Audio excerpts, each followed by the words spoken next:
రాయలసీమకి ఎంతో కీలకమైనటువంటి సంస్థ ఆర్డిటి. అయితే దీనికి ఫారెన్ నుంచి వచ్చేటువంటి నిధులు గతంలో ఆగిపోవటం జరిగింది. దీని మీద పూర్తి స్థాయిలో చాలా వరకు ఎన్నోసార్లు దీని మీద ప్రయత్నాలు చేయడం జరిగింది. అయితే కేంద్ర ప్రభుత్వం నిన్న దీనికి అంగీకరించినట్లుగా, ఎఫ్సిఆర్ఏ దీనికి అప్రూవల్ ఇచ్చినట్లుగా ఒక సమాచారం. అయితే దీనికి సంబంధించి ప్రస్తుతం ఉన్న ప్రభుత్వం ఇది మేం తీసుకొచ్చాము, రాయలసీమ భవితవ్యం మారబోతుంది అని చెప్తున్నారు.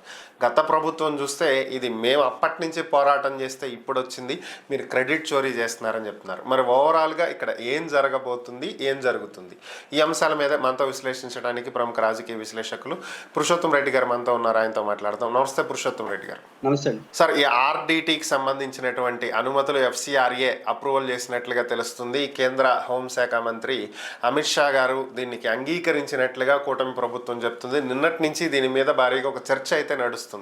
మరి ఓవరాల్గా దీనివల్ల రాయలసీమ భవితవ్యం ఏ విధంగా మారబోతుంది, ఈ క్రెడిట్ చోరీ అనేది అసలు వాస్తవంగా దీని వెనుకున్నటువంటి అంశాలు ఏంటి?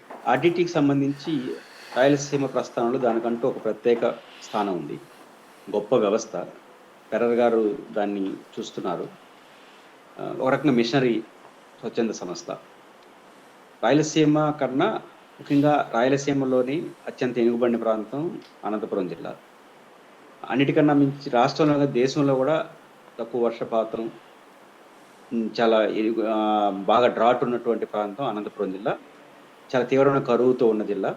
ఎంత కరువుతో ఉన్న జిల్లా అంటే, ఎంత ఎనుగుబడి ఉన్న జిల్లాగా మారిందంటే, అనంతపురం జిల్లా విస్తీర్ణం, ఉమ్మడి అనంతపురం జిల్లా విస్తీర్ణం ఉభయ గోదావరి జిల్లాలంత విస్తీర్ణం.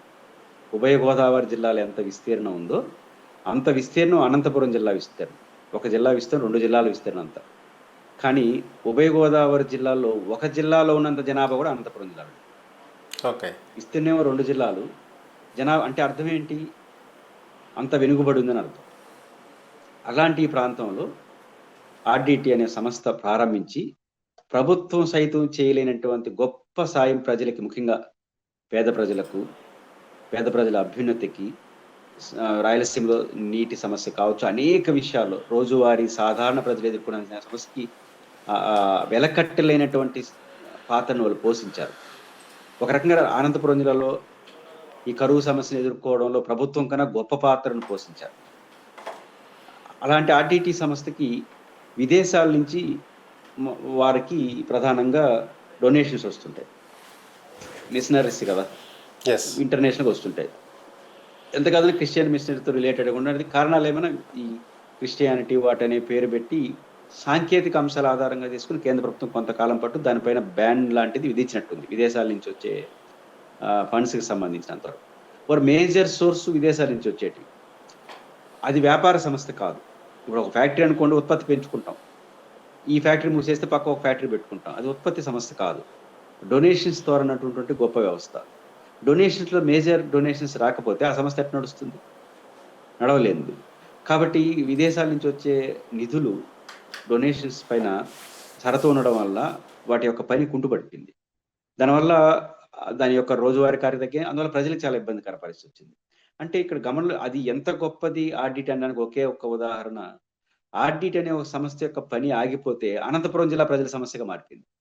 అంటే అనంతపురం జిల్లా ప్రజల యొక్క రోజువారీ జీవితానికి సంబంధించిన అవసరాలు ఆర్డిటితో పెనవేసుకుని ఉన్నాయి అనేదానికి ఎంతకన్నా నిదర్శనం వేరే అవసరం లేదు. ఆర్డిటి అనే సంస్థ కార్యక్రమం ఒక స్వచ్ఛంద సంస్థ. అది అయిపోతే ఎందుకు ప్రజలు అనంతపురం సమస్యగా మారిపోయిందంటే, అనంతపురం జిల్లా ప్రజల యొక్క రోజువారీ అవసరాలు వాటితో ముడిపడి ఉన్నాయి. అంతగా పెనవేసుకున్నటువంటి డెవలప్మెంట్ యాక్టివిటీ అనేది ఆర్డిటి చేసిందనడానికి నిదర్శనం. రెండోది, వారు ఎంత గొప్ప పాత్ర వేసడానికి ప్రధాన పార్టీలన్నీ ఆ సంస్థ మళ్ళీ పుంజుకోవడానికి, ఈ షరతులు పోవడానికి మేం కారణం అంటే మేం కారణం అని అంటున్నారంటే ఆ సంస్థకున్న క్రెడిబిలిటీ అనంతపురంలో అలాంటి.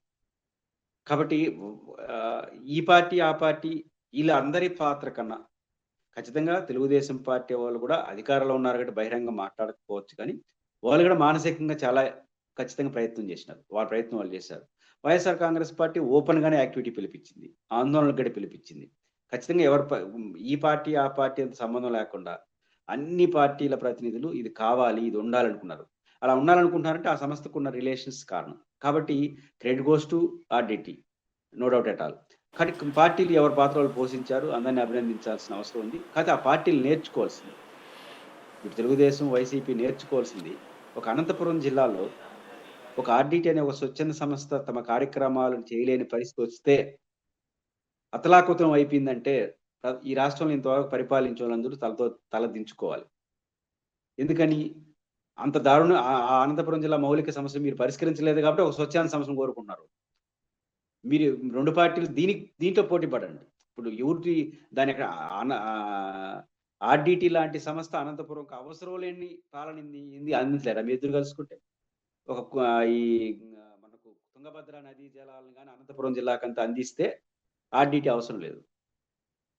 ఓ 30, 40 వేల కోట్లు ఖర్చు పెడితే అన్నీ పరిష్కారం అయిపోతాయి. మరి అది చేసేస్తే ఇంకా ఆర్‌డిటి అవసరం లేదు కదా! ఈ 2 పార్టీలు పోటీ పడాల్సింది ఆ సంస్థని అక్కడికి ఉంచిందికి మేం కారణం ఈ విషయంలో కాదు. వాళ్ళిద్దరూ పోటీ పడాల్సింది ఆ సంస్థ అవసరం లేని అనంతపురం జిల్లాని చూపించండి. మీ పరిపాలనలో ఆ మార్క్ తీసుకొని దాంట్లో పోటీ పడండి. క్రెడిట్ తీసుకోండి. కాబట్టి వాళ్ళొచ్చి సేవ చేసే దాంట్లో మేము తెచ్చాం అంటే ఇంకా ఎందుకు అలా ఉండాలనుకుంటుంటే ఇంకా మేము మార్చదలుచుకోలేదా మీ ఇద్దరు? ఈ 2 పార్టీలు ఇంకా అనంతపురం భవితేనని అట్లే పెట్టదలుచుకున్నారా? ఆర్‌డిటి లాంటి సంస్థలు సేవ చేస్తే తప్ప అనంతపురం భవిష్యత్తు మారదనే పరిస్థితి ఇంకా ఎన్ని రోజులు పెట్టదలుచుకున్నారు మీరు? కాబట్టి ఆ విషయంలో పోటీ పడితే బెటర్. ఖచ్చితంగా ఈ విషయంలో వాళ్ళని అభినందిస్తూ కేంద్ర ప్రభుత్వం కూడా ఇప్పటికైనా రిలాక్సేషన్ ధన్యవాదాలు. ఖచ్చితంగా ఆర్‌డిటి అనంతపురం జిల్లా ప్రస్థానంలో చెరగని ముద్ర వేసుకునింది. అక్కడ ప్రజల జీవితాలని మార్చడంలో, ప్రజల జీవితాలని ఉంచడంలో ఖచ్చితంగా వారు గొప్ప పాత్రనైతే పోషించారు. Okay. Thank you Purushottam Reddy గారి, ఈ అంశాల మీద మీ విశ్లేషణ అందించినందుకు ధన్యవాదాలు.